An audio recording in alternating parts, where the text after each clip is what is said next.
Good afternoon. My name is Abby, and I will be your conference operator today. At this time, I would like to welcome everyone to the Mattel Incorporated First Quarter 2023 Earnings Conference Call. All lines have been placed on mute to prevent any background noise. After the speaker's remarks, there will be a question and answer session. If you would like to ask a question during this time, simply press star followed by the number 1 on your telephone keypad. If you would like to withdraw your question, again, press star 1 on your telephone keypad. Thank you. Mr. David Spojevic, Vice President of Investor Relations, you may begin your conference. Thank you, operator, and good afternoon, everyone. Joining me today are Ynon Kreiz, Mattel's Chairman and Chief Executive Officer, Richard Dickson, Mattel's President and Chief Operating Officer, and Anthony DiSilvestro, Mattel's Chief Financial Officer. As you know, this afternoon we reported Mattel's 2023 first quarter financial results. We will begin today's call with Ynon and Anthony providing commentary on our results, after which we will provide some time for Ynon, Richard, and Anthony to take questions. To supplement our discussion today, we have provided you with a slide presentation. Our discussion, slide presentation, and earnings release may reference non-GAAP financial measures, including adjusted gross profit and adjusted gross margin, adjusted other selling and administrative expenses, adjusted operating income or loss, and adjusted operating income or loss margin, adjusted earnings per share, adjusted tax rate, earnings before interest, taxes, depreciation, and amortization, or EBITDA, adjusted EBITDA, free cash flow conversion, leverage ratio, net debt, and constant currency. In addition, we present changes in gross billings, a key performance indicator. Please note that we may refer to gross billings as billings in our presentation, and that gross billings figures referenced on this call will be stated in constant currency unless stated otherwise. For today's presentation, references to POS and consumer demand exclude the impact related to our Russia business, given our decision to pause all shipments into Russia in 2022. Our slide presentation can be viewed in sync with today's call when you access it through the investor section of our corporate website, corporate.mattel.com. The information required by Regulation G regarding non-GAAP financial measures, as well as information regarding our key performance indicator, is included in our earnings release and slide presentation, and both documents are also available in the investor section of our corporate website. The preliminary financial results included in the press release and slide presentation represent the most current information available to management. The company's actual results, when disclosed in its Form 10-Q, may differ from these preliminary results as a result of the completion of the company's financial closing procedures, final adjustments, completion of the review by the company's independent registered public accounting firm, and other developments that may arise between now and the disclosure of the final results. Before we begin, I'd like to caution you that certain statements made during the call are forward-looking, including statements related to the future performance of our business, brands, categories, and product lines. Any statements we make about the future are, by their nature, uncertain. These statements are based on currently available information and assumptions, and they are subject to a number of significant risks and uncertainties that could cause our actual results to differ from those projected in the forward-looking statements. We describe some of these uncertainties in the Risk Factors section of our 2022 annual report on Form 10-K, our earnings release and presentation, and other filings we make with the SEC from time to time, as well as in other public statements. Mattel does not update forward-looking statements and expressly disclaims any obligation to do so except as required by law. Now, I'd like to turn the call over to Ynon. Thank you for joining our first quarter 2023 earnings call. As anticipated, our first quarter results were negatively impacted by elevated retail inventory levels. That said, the underlying business performed well, both in absolute and relative terms, with overall growth in consumer demand for our product and market share gains for Mattel. Looking at key financial metrics for the first quarter as compared to last year, net sales declined 22% as reported, or 21% in constant currency, and adjusted EBITDA declined $166 million to a negative $14 million. Our first quarter decline was primarily due to the negative impact from retailers managing inventory levels, which were elevated entering the year, and also due to the comparison to the year-ago quarter, which benefited from retailers building earlier in the season. Excluding Russia for comparability, total company POS was up mid-single digits, with double-digit growth in our international segment and flat POS in North America. Per Circana, formerly known as the NPD Group, Mattel gained share globally in our three leader categories, as well as in action figures and building sets. These broad-based market share gains speak to the strength of our portfolio. We believe retailers will continue to adjust inventories in the second quarter, negatively impacting gross billings, and that the situation will be corrected by the end of the first half.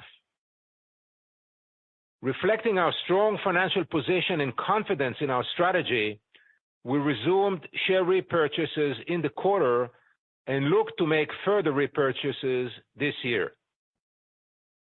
The fundamentals of our business are strong. We expect to outpace the industry, gain market share, and achieve our full-year guidance. Looking at gross billings in the quarter, all categories declined as a result of retailers managing elevated inventory levels, with the exception of vehicles, which was up. With respect to the power brands, Barbie and Fisher-Price declined, while Hot Wheels grew. The global rollout of Monster High and the launch of our Disney Princess and Frozen products are both off to a good start.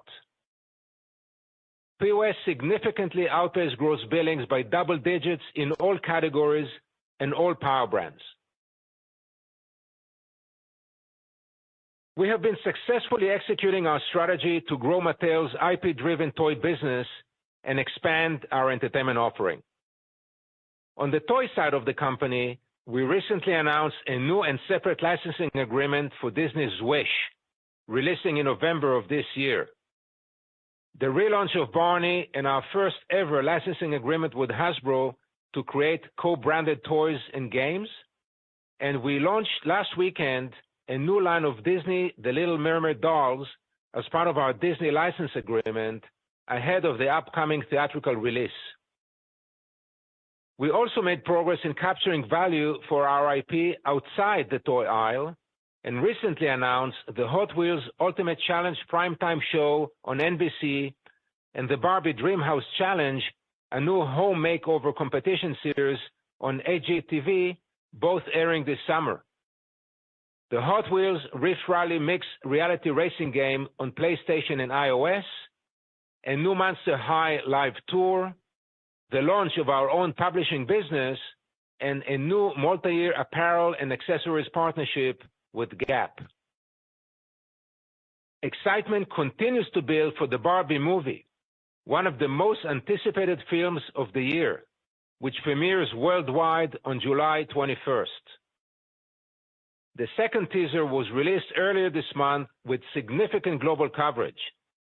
Expect more momentum in social media and marketing activities to accelerate towards the release of the movie.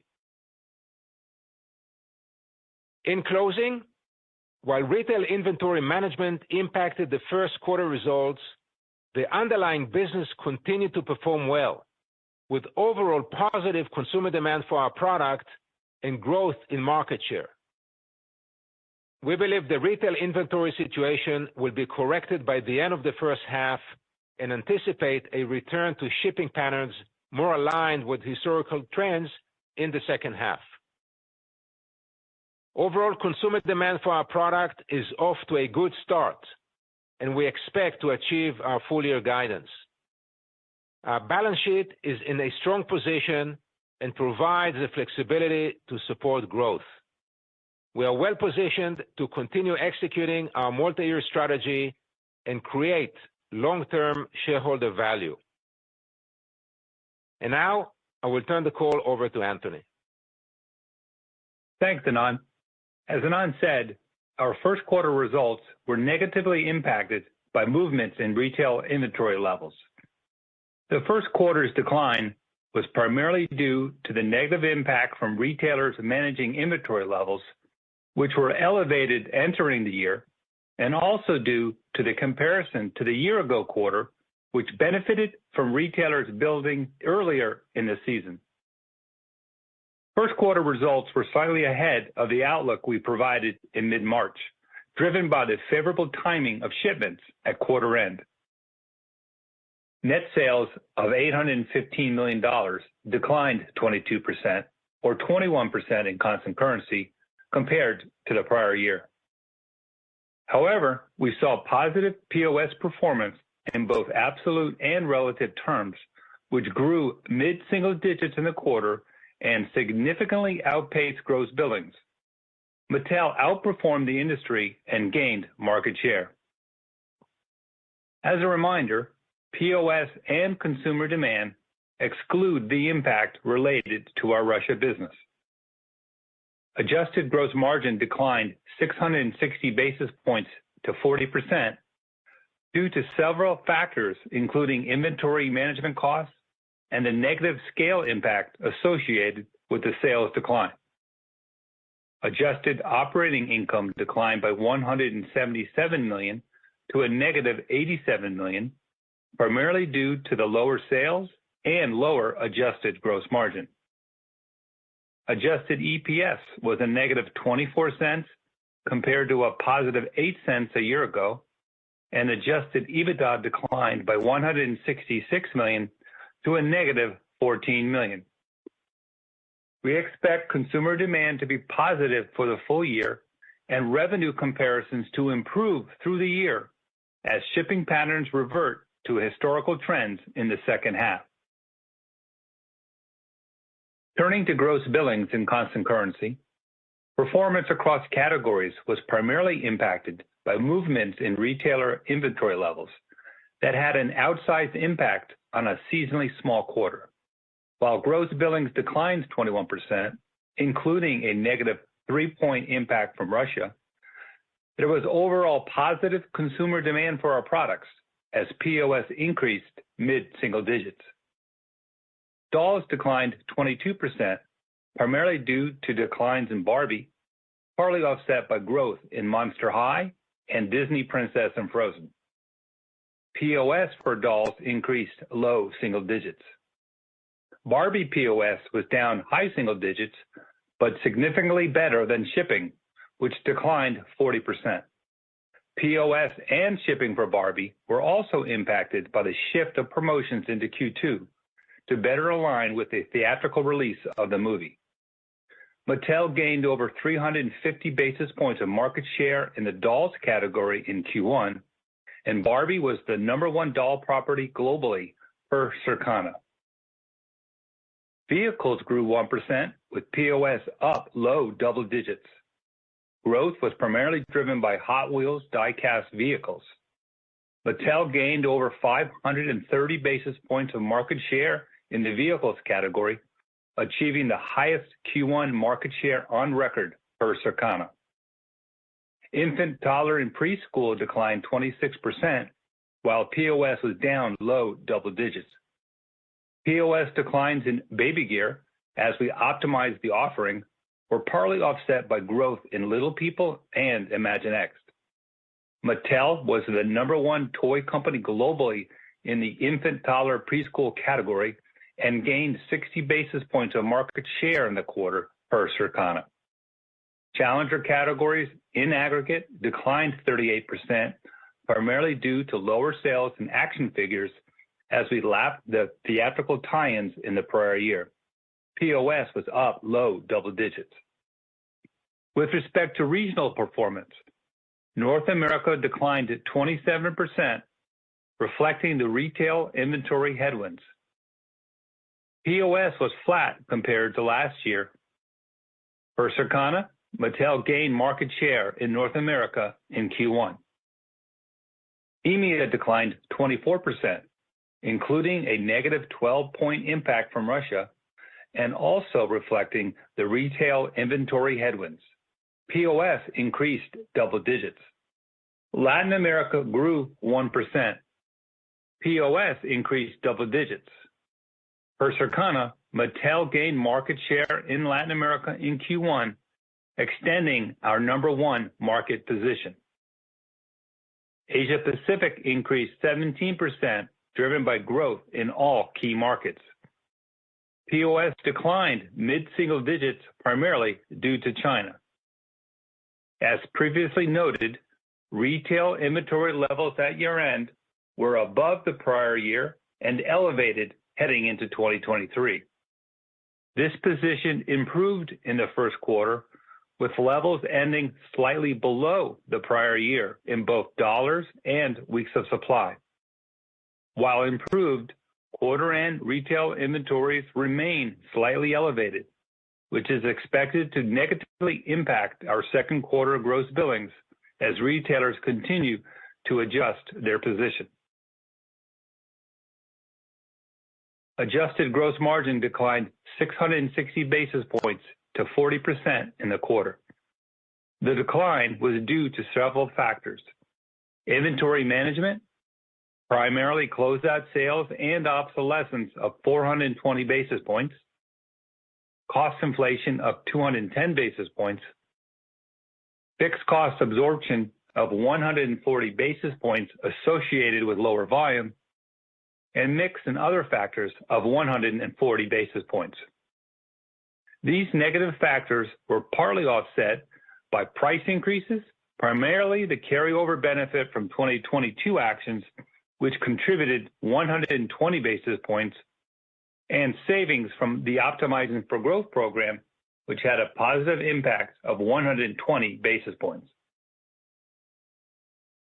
Moving down the P&L, advertising expenses increased 3% to $76 million, supporting POS growth in the quarter.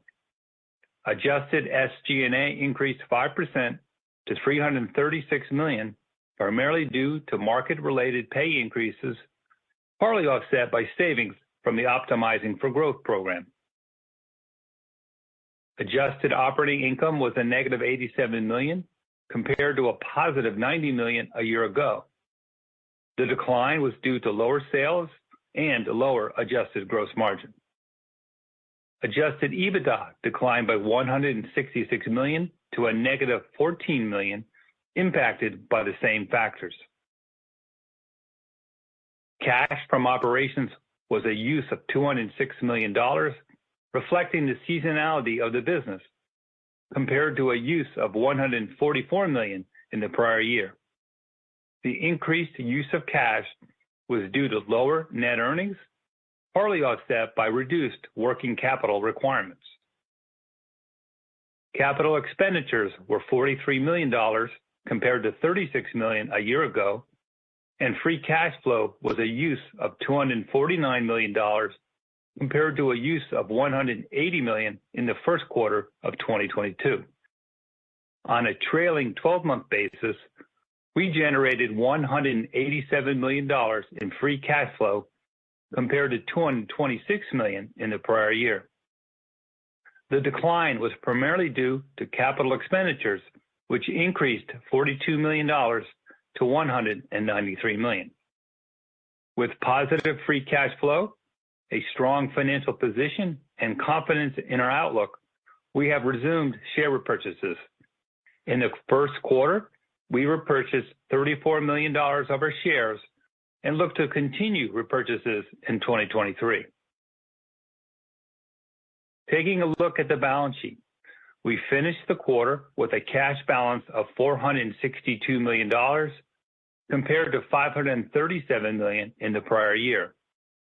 The decline reflects the use of cash to reduce debt and repurchase shares, mostly offset by free cash flow generated over the trailing 12 months. Total debt declined to $2,327 million from $2,572 million last year, reflecting the repayment of $250 million of debt in the fourth quarter last year. Accounts receivable declined by $188 million to $674 million, in line with the decline in sales. Inventory was $961 million, slightly down from the prior year of $969 million, as we have continued to achieve sequential improvements in year-over-year levels. Looking ahead, we believe we are well positioned to achieve inventory reductions in 2023, which will contribute to free cash flow generation. Leverage ratio increased to 2.9 times at the end of the first quarter, compared to 2.4 times a year ago. The increase is primarily due to the timing of our quarterly results. We expect to end 2023 with a leverage ratio of approximately 2.5 times. We generated $21 million of savings in a quarter as we continue to execute the Optimizing for Growth program launched in 2021. As previously announced, we raised our program savings goal to $300 million by 2023, and we are confident that we will achieve that target. We expect incremental savings of $96 million in 2023. We now expect total estimated cash expenditures to implement the program to be $155 to $185 million, a slight increase from our prior estimate. We are reiterating our full year 2023 guidance consistent with our February investor presentation. This includes our expectation for net sales to be comparable to last year in constant currency, adjusted EPS in the range of $1.10 to $1.20, adjusted EBITDA of $900 to $950 million, and for free cash flow to exceed $400 million. In terms of phasing, we expect gross billings in the second quarter to be negatively impacted by retailers continuing to manage their inventory, and for shipments in the second half to revert to historical trends. This will result in an accelerated growth rate, particularly in Q4, as we wrap an atypical inventory decline in the prior year. We are operating in a challenging macroeconomic environment with higher volatility that may impact consumer demand. The guidance considers what the company is aware of today, but remains subject to further market volatility, any unexpected disruption, and other macroeconomic risks and uncertainties. In closing, we're off to a good start with overall growth in consumer demand for our product and market share gains, and believe we are well positioned to achieve our full year guidance. And now I will turn it over to the operator. At this time, I would like to remind everyone, in order to ask a question, press star 1 on your telephone keypad. We'll pause for just a moment to compile the question and answer roster. Your first question comes from the line of Drew Crum from Stifel. Your line is open. Okay, thanks. Hey guys, good afternoon. So Anthony, I think, earlier in the year, you suggested that working through excessive retail inventory would shave 3 to 4 points of growth from sales this year. How is the business tracking to that target? How much of that was recognized or absorbed during 1Q and what remains? And then I have a follow-up. Okay. We are generally, on track with respect to retail inventory reductions and, believe the situation will be corrected by the end of the first half. And just for, more, context, as we said on our fourth quarter call, retail inventory levels at year end were above prior year and elevated as we headed into 2023. That position improved in Q1, and we ended Q1 with levels slightly below the prior year. That's both in dollars and weeks of supply. right? But they're still a little bit elevated, and we believe retailers will continue to adjust inventories in the second quarter, and that situation will be corrected, by the end of the first half. And then maybe for Ynon or Richard, I know you guys are only one quarter in, but can you comment on the allocation of shelf space for your existing legacy doll brands now that you've launched, or relaunched rather, Monster High, and you've added back Disney Princess and Frozen? Are you finding that there's cannibalization or that everything can coexist together? Thanks. Yeah, I'll start. First of all, on our space allocation, we're generally flat in comparison, but our category management structure allows each one of our brands to have a really unique reason for being. We've talked a lot about it in the context of the differentiation on each one of our brands, and the brands themselves within portfolio, particularly in the doll category, as you've mentioned, have held up well. Barbie POS held up very well in a very competitive category, which have seen, a significant amount of discounting from competitors. But overall, just to simply answer the question in terms of space, we feel very confident as we move into the back half. And certainly our doll portfolio is the strongest in the industry and arguably in the history of Mattel. As I've said often, this is the year of the doll. And Drew, just to add one comment, the flat is on a like-for-like basis, but we do obviously have more capacity for Monster High and Disney Princess. So there was no cannibalization between these brands and what we already have in the system. Got it. Okay. Thanks, guys. Your next question comes from the line of Arpine Kocharyan from UBS. Your line is open. Hi, thank you very much. Good afternoon. This is Arpine. I was wondering if you could share maybe what demand patterns you're seeing globally into April. And I was wondering if your POS is actually adjusted for Easter, the up mid-single digit that you reported, because, Easter fell a little bit earlier this year versus last year. And then I have a quick follow-up. Yeah, hi, Arpine. I think the best way to think about, POS into April, obviously we're up in Q1. And when you look at year to date, including early April, we're also positive, right? So I think that's the best way to look at it. Perfect. No, that's very helpful. Thank you.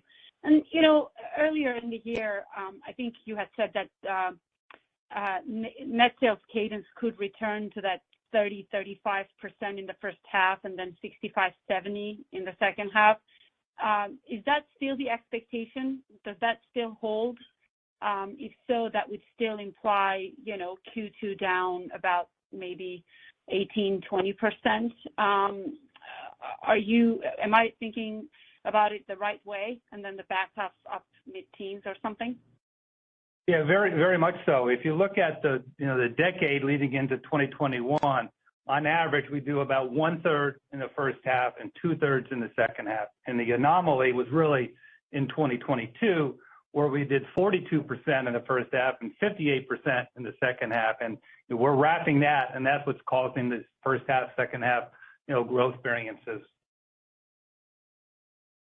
Okay. Thank you. And then I apologize for a third question, but I'm hoping you could shed some light on this because I think there's a lot of sort of opinions out there. If you could give some color on consumer product mix at retail for each of your power brands, and particularly for Barbie. Obviously, you're making a big push here with the film coming up.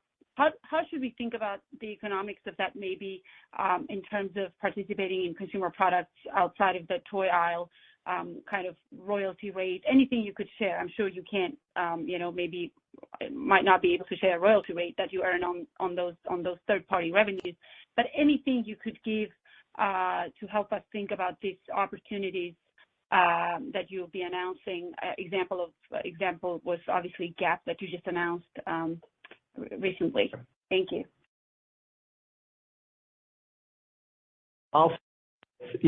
First off, 2023 in particular is going to be a legacy-making year, particularly on the Barbie brand.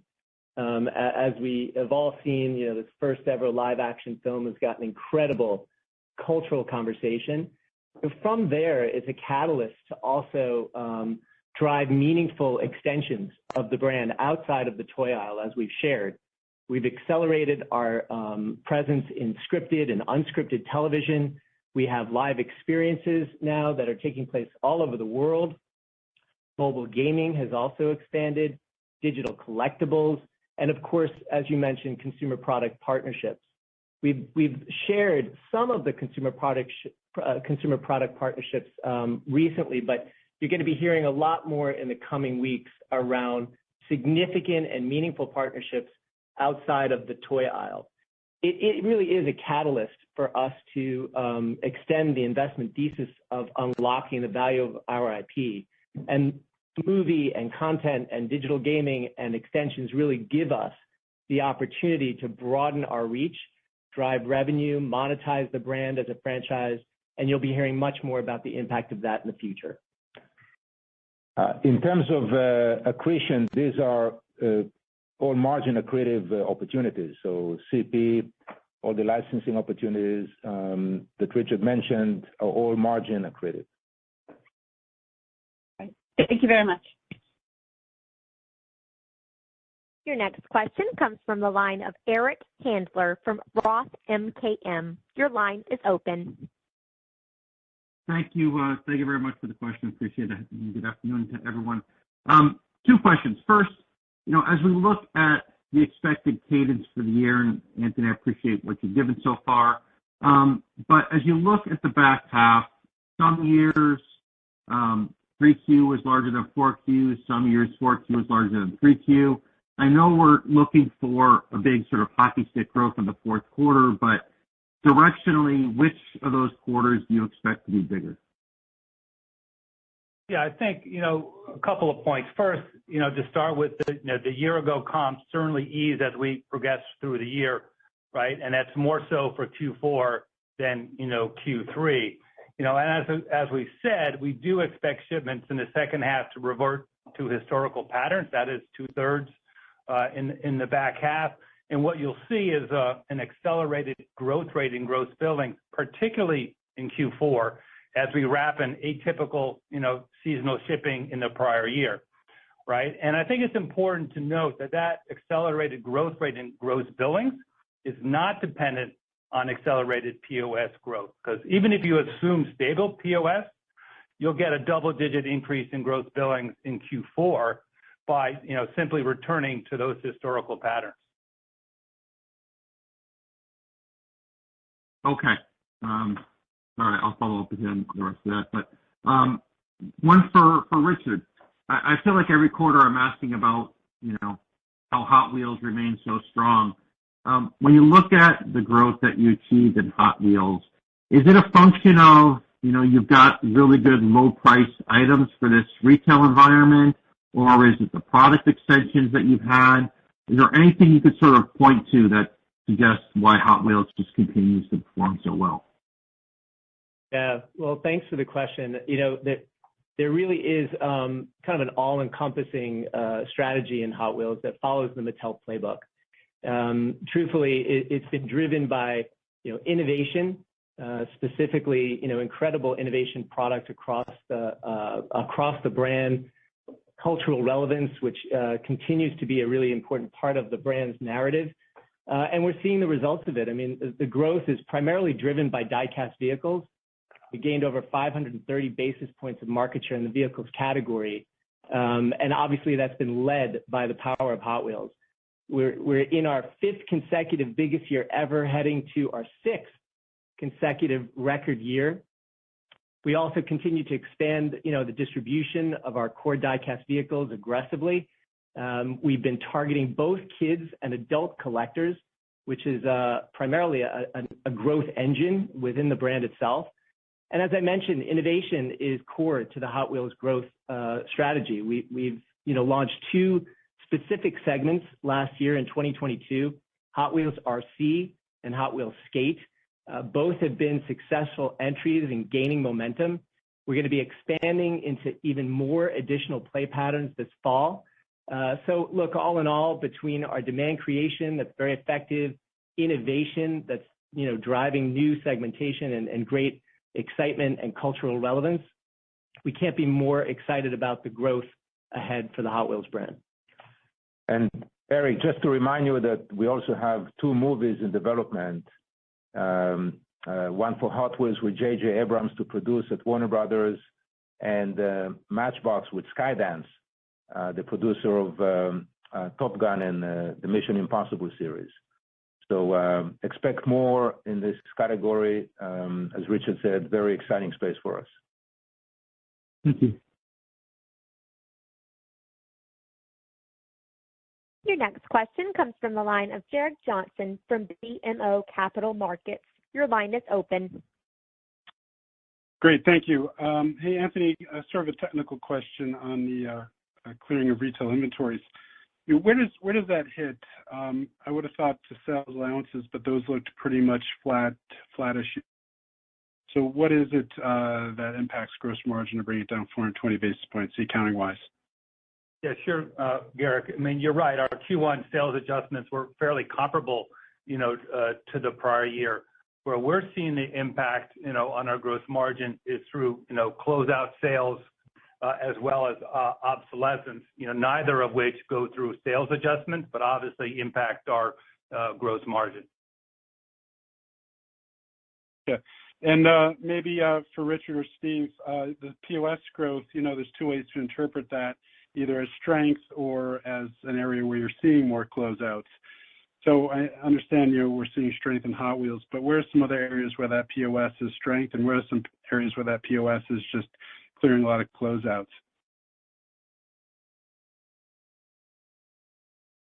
Well, overall, consumer demand for our product was positive, both in the first quarter and year to date, including early April. The expectation as we move forward is that will only accelerate in the context of our products and programs, and certainly as we enter into the second half. As we said, we're reiterating our full year guidance, and we expect certainly gross billings in the second quarter to continue to be negatively impacted by the retailers continuing their inventory and retail inventory situations. But that'll be course corrected by the end of the first half, and with continued POS momentum, we'll start to see some great results in the back half. Yeah, and just to add to Richard's point, when we look at consumer takeaway, we're not seeing in aggregate any significant increase in the level of discounting overall. Obviously, that could vary by category, but when we look at fixed dollars or scan dollars, the aggregate change is relatively consistent. Okay, well, maybe let me ask more. In action figures, building sets, games, and other, what drove that POS growth? A lot of that was driven by action figures, primarily Jurassic World. Okay, all right. Thank you very much. Okay. Sorry. Go ahead, Richard. I was going to say, as we sort of look at the challenger categories, in particular, construction with Mega has been led by Pokemon, and the extensions that we've driven into that category with Hot Wheels and Barbie, continues to gain momentum as well. But Anthony kind of reiterated the action figure comment. Noted. Great. Thanks, guys. Thanks, Garrett. Your next question comes from the line of Linda Bolton Weiser from D.A. Davidson. Your line is open. Thank you. I was curious why you think the international POS growth was so much higher than in the U.S. And then secondly, sorry if I missed this, but did you say something about shipments being particularly strong toward the end of the quarter? Because I know, Anthony, that you said something about revenue decline being even higher than it ended up being, like earlier in March at a conference. So was it that the last 2 weeks of March were really strong in terms of shipments? Thank you. Yeah, so start with the second part of the question. Relative to the expectations we provided in March, right? Our supply chain performed very well. We were able to fulfill incremental shipments at the end of the quarter, and it's really just a shift between Q1 and Q2 doesn't impact our full year outlook in terms of, sales. In terms of the other part of your question, when we look across our, regions, I think the question is around, POS. EMEA had, strong POS. They were up low double digits. Latin America was also up, low double digits, while North America, was flat. But I think in terms of North America, it's important to recognize, that we actually outpaced the industry and gained share.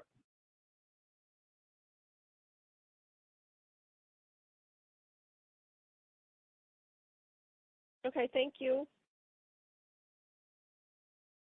Your next question comes from the line of Stephen Laszczyk from Goldman Sachs. Your line is open. Hey, great, thanks. Maybe for Anthony, could you remind us maybe to what degree fixed cost absorption is expected to be a headwind this year, and to what degree that could be an opportunity as business patterns normalize both in the back half of this year and into 2024? Yeah, let me answer that in the context of the, the full year, gross margin outlook. We expect gross margin to, improve to 47% compared to 45.9%, last year. And the key drivers of that on the positive side, pricing, that's primarily the carryover impact of 2022 actions, as well as cost savings. We've increased our target under our Optimizing for Growth program.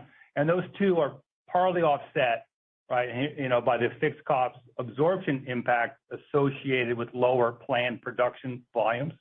We are targeting, to reduce our owned inventory levels, and that is having a one-time negative impact on gross margin in, 2023. So to your point, there should be upside in 2024 on that factor. And also in terms of cost inflation, we now expect cost inflation, to be neutral, to our full year 2023 guidance. And that's a little better than our original expectation, but that's being offset by higher inventory management costs. Got it. That's helpful. And then just on buybacks, you repurchased $34 million in stock in the first quarter. I was wondering if that quarterly pace is something that investors should expect going forward, or do you see the opportunity to maybe ramp up buybacks as the balance sheet delivers into the back half of the year? Look, we're very happy to be in the position to resume the, the share buyback program. It's the first time in 9 years that we've bought our own stock, and really is a reflection of, our ability to generate free cash flow, our financial position and confidence in our outlook. In terms of looking ahead, we do expect to make further repurchases in 2023. We haven't given specific guidance. That being said, we have $169 million remaining under our current authorization. Great. Thank you. Your next question comes from the line of Jason Haas from Bank of America. Your line is open. Hey, good afternoon, and thanks for taking my questions. So the first one, just on POS, in 1Q, you called out the up mid-single digits. I'm curious, was that in line with your initial plan, or did it come in above? And then what are you expecting for POS growth in the remainder of the year here? Yeah, starting with the, full year in the context of our guidance, we are expecting positive POS, performance. In our full year guidance, we had the negative one-time impact related to retail inventory corrections. That's 3 to 4 points. So that's in there. I would say we're kind of, on track in the first quarter. We outpaced the industry and gained market share. So off to a good start. Great, thank you. And then on Anthony, this one's also for you. For the inventory clearance or inventory management headwind to gross margin, is that expected to continue? So should we see another headwind in 2Q, or are we past that now? I think we'll see some headwind, but certainly less than the level we saw in Q1. And just important to note that we're going to wrap in Q4, right, negative costs that we had in 2022. So it should be a good guide to margin when we get to the back half. Makes sense. Thank you. You're welcome. Your final question comes from the line of Fred Whiteman from Wolfe Research. Your line is open. Hey guys, I just wanted to come back to Barbie. I mean, if we look at the bookings in the quarter, down 40%, they were down 30% last quarter. I think you said POS this quarter was down high single digits. Do you feel like the brand is well positioned to make the most of the upcoming movie launch or not? Look, we are incredibly confident and excited about Barbie's future. You know, we are obviously in a current dynamic where we were impacted in the first quarter by elevated retail inventory. We also, remind you that the shift of promotional activity has moved into the second quarter, which aligns better with the theatrical release of the movie. In Q2, we are expecting a much better performance compared to Q1, and we're really confident that we're going to continue to gain momentum in the back half and grow in the full year. You know, it's also important to recognize Barbie is part of our dolls portfolio, which continues to be, leading portfolio in the industry, where we gained 350 basis points of market share in the first quarter. We've got extraordinary innovation that's lined up, as always, for the back half. The cultural conversation around Barbie is only highlighting the importance of the brand and the age extension that we have as well, both in our core consumer and young adults as we pursue the collector strategy as well. So there's a lot more energy that you will see behind the Barbie brand, certainly as we move into the back half, and we couldn't be more confident and excited about the brand's future. And then just embedded in your POS outlook for the year, are you still expecting the industry to be flat to slightly positive, or has that changed? Yeah, no change in our estimate regarding the industry, flat to slightly up. We believe the toy industry is a growth industry. We expect it will continue to grow over time. The industry has shown resilience and consistency, consistent growth for more than a decade now, including during challenging economic times. We're seeing the industry also having cultural impact with 8 toyetic movies in 2023 alone, led by the Barbie movie, but other movies as well. We're seeing toys and play remaining a significant part of life for children and families. And we believe that while there's still some macroeconomic challenges facing consumers, the industry will be flat to slightly up. Perfect. Thank you. This concludes our question and answer session. Mr. Ynon Kreiz, Chairman and Chief Executive Officer, I turn the call back over to you. Thank you, operator, and thank you, everyone, for your questions. In summary, while retail inventory management impacted the first quarter's results, the underlying business performed well, and our fundamentals are strong. We expect consumer demand to be positive for the full year, that we will outpace the industry, gain market share, and achieve our full-year guidance. On a personal note, our call today coincides with my 5th anniversary as CEO of Mattel.